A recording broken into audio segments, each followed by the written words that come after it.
effectivement. Maître Jean-Paul Moubembe vient de mettre son nouveau cabinet juridique en fonction.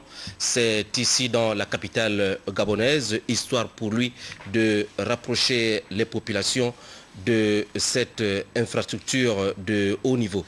L'économie de la cérémonie d'inauguration, Jean-Raoul Mbadinga de notre rédaction. C'est un joyau architectural moderne, un cabinet juridique qui dévoile l'ambition d'un homme de justice, Maître Moubembe. C'était un rêve.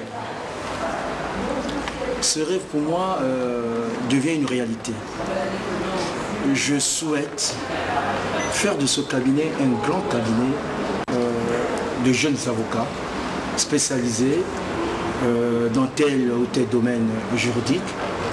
Par exemple, lorsqu'on parle de la fiscalité, j'aimerais bien avoir des avocats qui, en matière de fiscalité, sont des cracks. L'homme n'a pas regardé à la dépense pour se doter de ce cabinet, avec au coin du mur la photo du feu chef de l'État Omar Bongo Ondimba, mais également des publications. C'était jamais. Parce que ça me rappelle notre papa. Ça c'est ma Bible de tous les jours. C'est ce que notre papa a écrit. Oui. Il y a sa vie même dedans, vous pouvez lire sa vie, tout. Et ça c'est mes deux. La bougie là ne s'est jamais allumée. Omar Bongo Ondimba, il évoque ce nom avec respect. Il a été l'avocat du président durant des années. Dans le living, des photos des avocats gabonais de renom qu'il considère comme des modèles, même dans l'au-delà. À Gonjo, au Kawe, c'est mon chemin professionnel.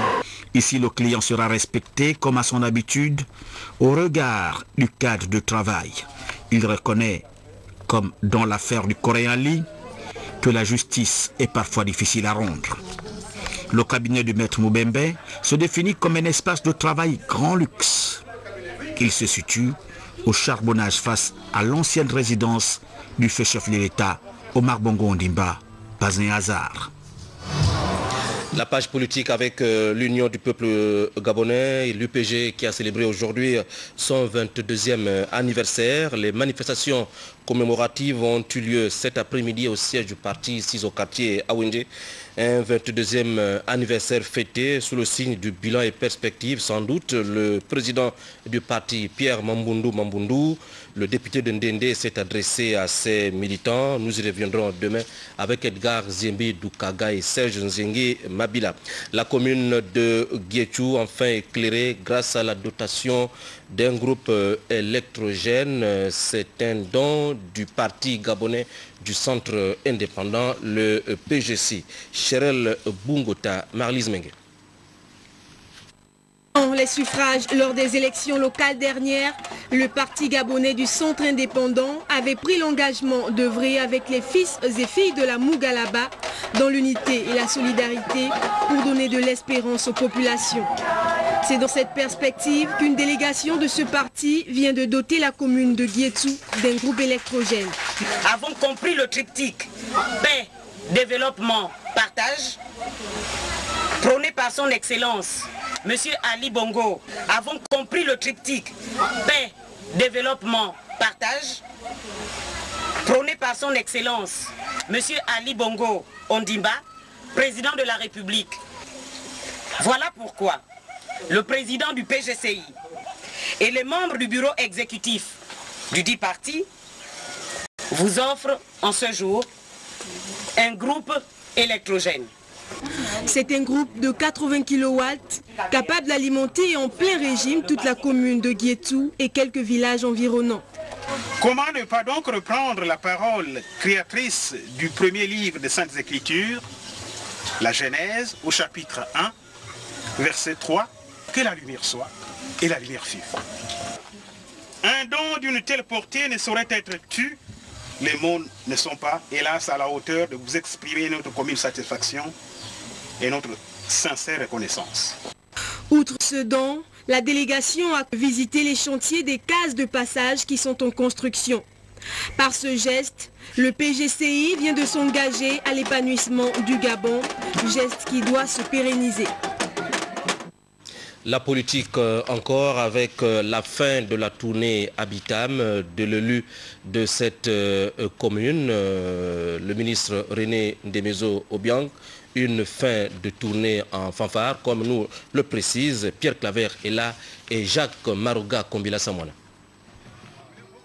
Les quartiers Ekong, Anizok, Mengang, Bi et Bifolossi ont constitué la boucle de cette tournée du député René Ndemezo-Obiang, entamée il y a plus d'un mois dans la commune de Bitam. Partout où il est passé, et à l'instar des autres, les populations de 10 quartiers ont reconnu le travail assidu et la parfaite entente avec toutes les populations de la commune de Bitam et du département d'Untem durant les 3 mandats qu'il vient de passer à l'Assemblée nationale sans interruption au siège de Bitam.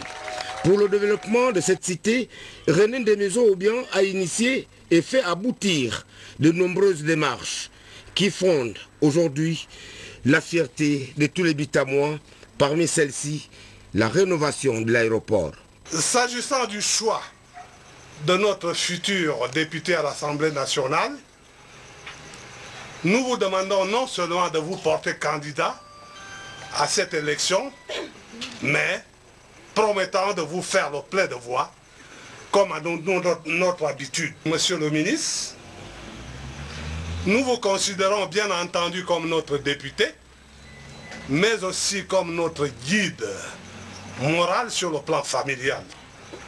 René Ndemezo-Obiang a tout simplement invité les populations à se regrouper et faire le bon choix sur les candidats aux prochaines législatives. J'ai pu mieux appréhender les préoccupations urgentes des populations et j'ai pu aussi à mon tour leur transmettre la ferme volonté du président Ali Bongo Ondimba de développer le pays dans le sens de son projet de société qui est basé sur le triptyque paix, développement et partage. Et j'ai aussi demander aux populations de se préparer aux prochaines élections législatives, en leur faisant bien comprendre que pour ces élections législatives, il fallait faire le bon choix et que le bon choix, c'est d'apporter leur suffrage aux candidats du parti majoritaire. L'habitude devenue une seconde nature, l'élu de la commune de Bitam ne quittait pas les siens sans poser un acte de bienfaisance. Retenez qu'en vue de la préparation des opérations préélectorales relatives aux élections législatives 2011 dans le 3e arrondissement de Libreville, le délégué d'arrondissement, le camarade Aimé Roger Zamba du CLR convie tous les membres de la délégation, les élus locaux, les cadres du parti et les présidents d'unité ressortissants de la dite circonscription à une importante réunion qui se tiendra demain vendredi 15 juillet au siège du parti à partir de 17 h. Compte tenu de la pertinence des points inscrits à l'ordre du jour, la présence de tous est indispensable. Pour la fin de ce journal en images, le prix Sénarest 2011, Vivre sans couleur, c'est le titre de l'ouvrage que propose le docteur Rosalie Akoma Minsa, épouse Ngwa. Marie-José Ndombi. Rosalie Akoma Minsa, épouse Ngwa, zoologiste de formation, spécialiste en biologie animale et attachée de recherche à l'IRET, vient compétir au prix Sénarest avec son livre intitulé « Vivre sans couleur ». Nous l'avons rédigé pour donner quelques repères aux gens qui étaient confrontés aux problèmes que nous connaissons liés à l'albinisme, parce que l'albinisme pose des problèmes importants et par expérience, nous avons trouvé quelques solutions et nous avons voulu les partager avec ceux qui en avaient besoin. Cette publication de 168 pages assortie de 9 chapitres, parue aux éditions du Sénarest en 2010, explique le phénomène de l'albinisme et tente de répondre aux questions les plus récurrentes. Nous avons d'abord voulu montrer combien les superstitions étaient différentes, donc non fondées. Ensuite, nous avons voulu répondre aux principales questions qui se posent aux albinos, c'est-à-dire la mauvaise vision et surtout la mort lente et douloureuse par le cancer de la peau. Puis il y a dedans aussi des recettes qui peuvent servir à toutes les femmes qui veulent éviter le vieillissement de la peau. Ce sont des recettes de beauté en fait. Et les soins pour éviter le cancer de la peau ne sont pas plus compliqués que les soins esthétiques que toutes les femmes font pour se maintenir et avoir une bonne santé. Ce livre, dont le coût est fixé à 8 000 francs CFA, est disponible en bolo, à ses cadeaux géants, à la librairie du Laïco Palace et à la Maison de la Presse.